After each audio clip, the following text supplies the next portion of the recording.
баршаңызды келіп жеткен Рамазан айымен құттықтаймыз.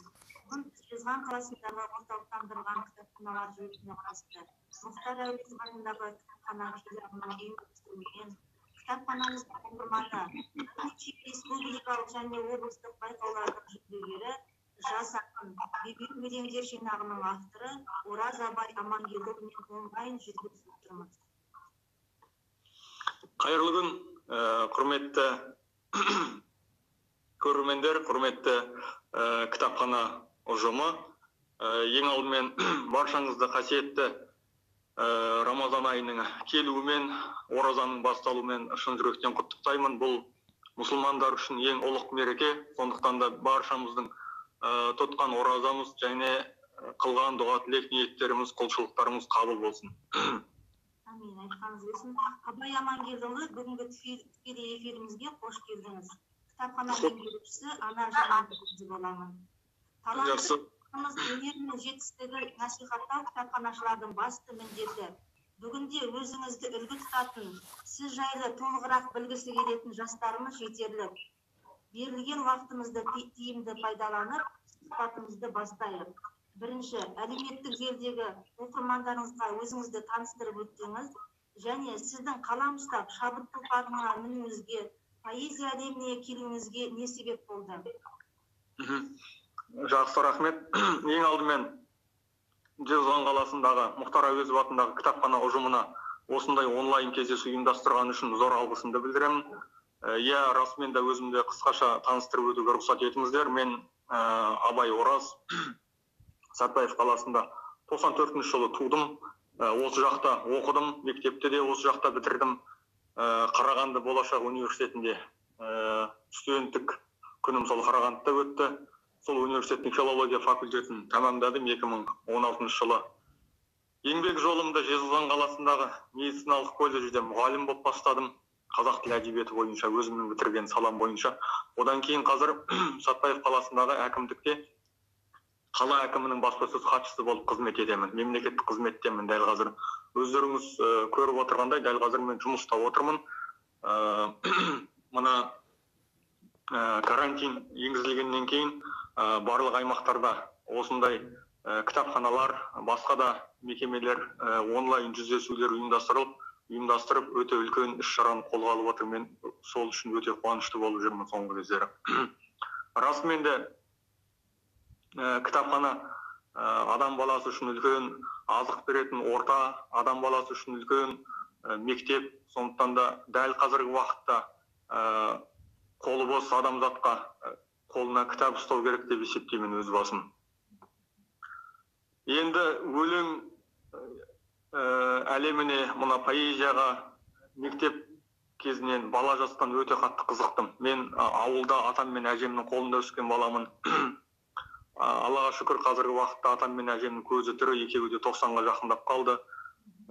Сол бізде үйде кітап сөресінде 5-6 кітап болатын, Қобыланды батыр жыры болатын, Манастың жыры болатын, Қыз жібектің жыры болатын, және ертегілер кітабы болатын. Мен сол 5-6 түйір кітапты оқып өстім. Оның үстіне атам мен әжемнің тізесіне жатып, кешке дейін солардың ертегісін, жырын көрген, білгендерін естіп, құлағыма құйып өстім. Әдебиет деген мен үшін ешқандай таңсық дүние емес. Әдебиет деген бұл өзімнің көріп жүрген күнделікті тірлік, күйбең тірлік, ауылдың шаруасы деген сияқты дүниелер.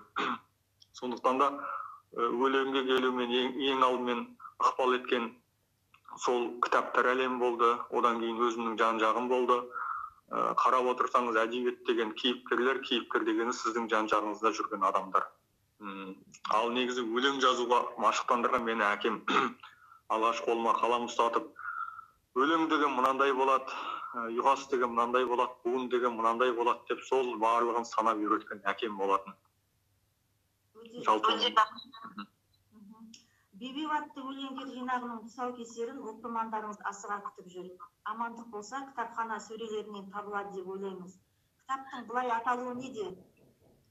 Жақсы, өте үлкен дүниені қозғадыңыз негізі. Расымен де осы мына карантин басталмай тұрып, бұл негізі жоспарланған болатын. Осы өзім туған қалада, Сәтбаев қаласындағы кітапхана ұжымымен бір таныстырып, осы жерде бір кездесу кешін ұйымдастырсам ба деп ойлап жүр едім. Одан кейін сол өзім алғаш еңбек жолымды бастаған Жезқазған жерінде сол медициналық колледждің студенттерімен кездесу ұйымдастырғым келіп жүр еді. Одан кейін сол жаңағы сіздерде отырған осы Мұхтар Әуезов атындағы кітапханаға алғысымды білдіріп, Сәкен Сейфуллин атындағы кітапханаға алғысымды білдіріп, үлкен бір дүниелерді жоспарлап жүр едім. Енді аяқ астынан мынандай шаруа болғандықтан барлығын кейінге қалдыруға тура келді. Кітаптың бебеу аталу себебі бұл орысша айтқан кезде крик души дейді, яғни адамның ішкі дауысы, жан дауысы, айғайы ешкім естімейтін. Сол мына күй тартқан уақытта домбыра бебеулейді деген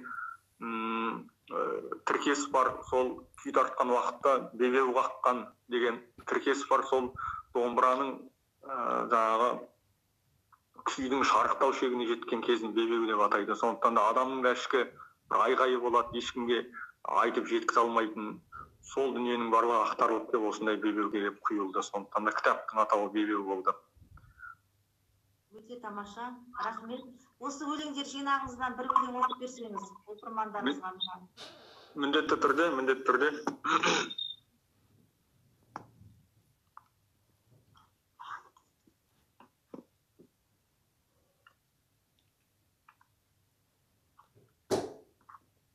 Өзіміз бүгін дауысым естіліп тұрған шығар, Аха, естіліп тұр, жақсы. Өзіміз бүгін мына Әуезов кітапханасымен жүздесіп отырғандықтан Мұхтар Әуезовтің бала кезде оқыған Көксүрек деген әңгімесі бар, бәріміз білеміз. Сол қатты әсер еткен. Мына атам мен әжемнің қолында өстім дедім ғой, сол кісілерге оқып беретінмін дауыстап отырып. Сол туралы бір өлең оқып берейін. Қыс дегенің мал жанға сынақ ауыр, есік алды қар күреп кілаға жүр. Ауыз күйде шошайып екеуі қалдық, мен және апам естейтін құлағы ауыр. Апам кітап оқы деп, өмір сенің көрер жарық дүниең. Менің сөзім іске алғысыз қалады, ертең кетсем олай неге айтасың көңілшегім. Ұқпасақ та керең деп ештеңені, қолға алынар мұхаңның көксерегі. Құрмаш бала бөлтірік асырапты, не болды екен дейді апам. Көксегені кәрі кермек, қайғыға қайғы жамай күн өткізу, көңілден жайғыладай, кемсең қағып егі жылайды апам. Сенім бар ма, ит құсқа, әй құдай-ай. Рахмет. Қаламыздың ұшып болмасын. Ендігі бір сұрақ, қазақтың ұлы жазушы ақындарының кімді үлгі тұтасыз? Жақсы. Әуелде сол әдебиетке келген уақытта осы Әуезовті оқып өстік қой, біз Көксүректі оқыдық. Одан кейін қазір экранда осы күнге дейін кетпейтін Бердібек Соқпақбаевтың Менің атым қожасын оқып өстік. Бертін келе сол классиктердің біразымен таныстық. Әдебиетке толық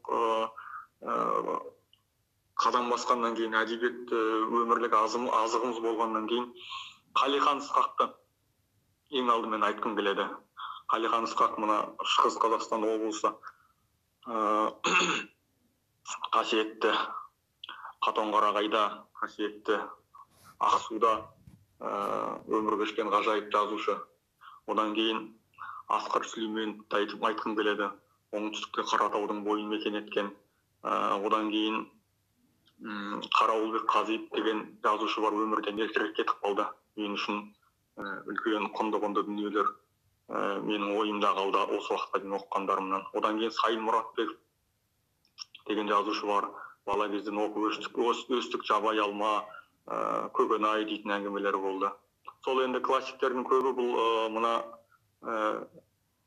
құндылық, яғни тіл деген құндылық бар. Сол қазақы иіс, қазақы құндылық, ұлттық мұраны насихаттап келе жатқан қай жазушы болсын, мен үшін биіктегі жазушылар.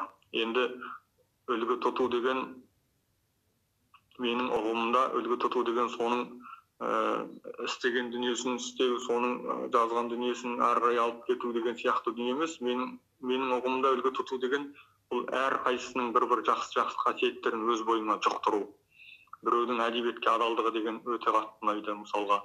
Біреудің әдебиеттегі тереңдігі ұнайды, біреудің әдебиеттегі биіктігі ұнайды деген сияқты сондай әр адамда бір жақсы қасиет болады, соны бойға жұқтыру, бұл үлгі тұту деген сол. Ал негізінен ер балаға өзінің туған әкесінен артық үлгі тұтатын ешкім жоқ. Анаға, қыз бала үшін анасы деген сияқты. Мен осы оймен келе жатырмын, әлі күнге дейін осы өзгермейді деп ойлаймын. Рахмет. Сіз үшін ақындықтың бергені?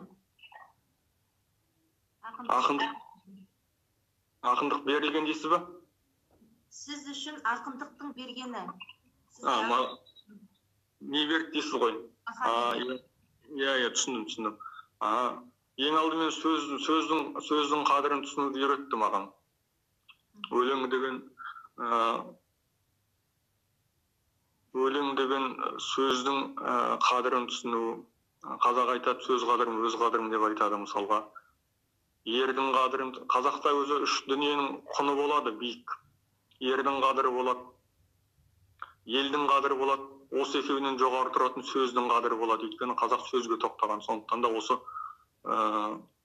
құндылық деген нәрсе бар ғой, сол құндылықты түсіндірді маған, биіктікті түсіндірді мысалға. Мен өз басым мына біразы таңғалады, жолдастарымның, араласатын адамдарымның. Мен өзі көп майда шүйде дүниеге араласа қоймаймын өз басым. Сол шыны керек, осы өлеңнің арқасы деп ойлаймын сол.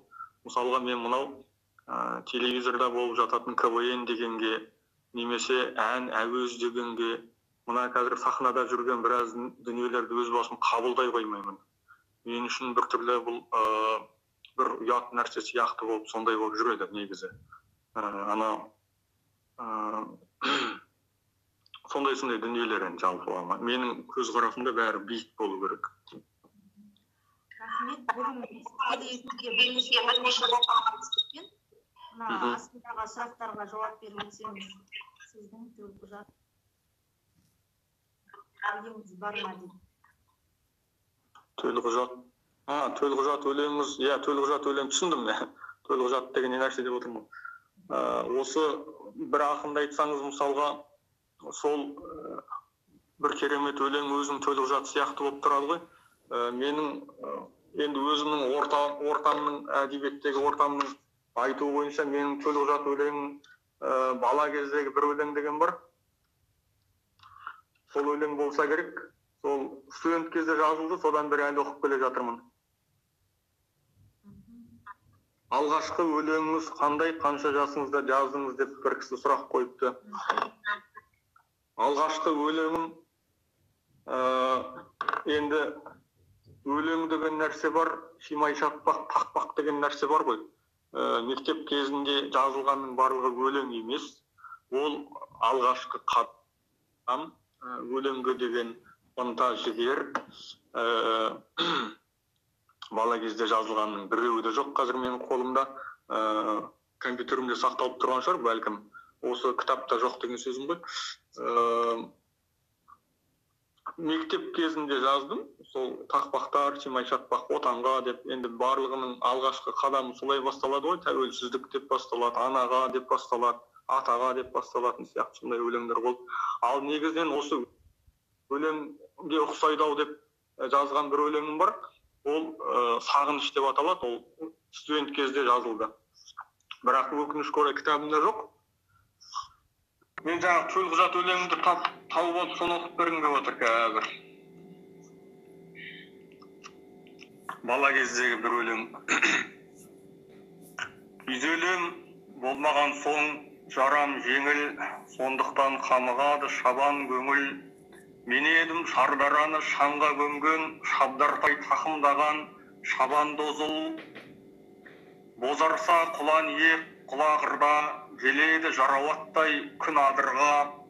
Арденген арғымақтың суат жақтан дүбірі ойнақ салды құлағымда. Қомдаса қос қанатын бала қыран, шалуақ күйтегеді шанағынан. Ағады еріксізден бұла жасым, жеткенде қарақшыға қырабынан. Тісімді батыра алмай ез қоғамға, ботадай зарғамын боздалаңда. Қамшымды басар едім әлі талай тегінгі тершірмей тозбағанда.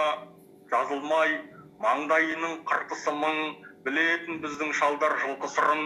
Жырыңды жат қоқышы жылқы жайлы, баласы жолыққанда жылқышының. Рахмет. Абай, француз әдебиеті сыншыларының мынадай бір сөзі бар. Ақын болашақты сөзбен болжайды дейді. Сіз осыған қосыласыз ба? Негізінен әулие әмбиелердің бәрі сол сөз құдіретін арқау еткен ғой әрқайсысы. Мысалға қай әулиені айтсақ та қазақтан шыққан, мысалға болашағын болжап кетті. Бұхар жырауды айтатын болсақ та, Әнек бабаны айтатын болсақ та, басқа үлкен мәшһүр Жүсіпті алатын болсақ, барлығының әулиелігі, әмбиелігі дәл қазіргі уақытта осы келіп отыр. Мысалға бүгінгі қоғамды қарап отырсаңыз, солардың айтқан дүниелері қазір мысалға Абылайдың көрген түсі дейді, Кенесарының көрген түсі дейді. Мысалға соның барлығы кез келген адам емес, керемет әулиелер, аруақты кісілер болжап сол түсті жорған ғой. Мысалға соның барлығы келіп отыр. Енді сөз, ақындық, өнер, қуат, шабыт деген нәрсенің барлығы бұл енді расымен де Құдайдан келетін бір сыйдың біреуі ғой. Негізі әр жазушы, әр ақын өз заманын жазу керек деп ойлаймын. Мысалға өткен ақыннан, дүниеден, мысалға өзінің өмірінен көрініс беретін дүниелерді кездестіріп отырамыз.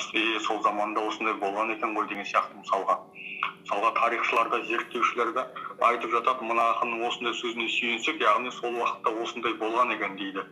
Сондықтан да енді бұл негізі жаны бар сөз, мен келісемін бұған. Рахмет.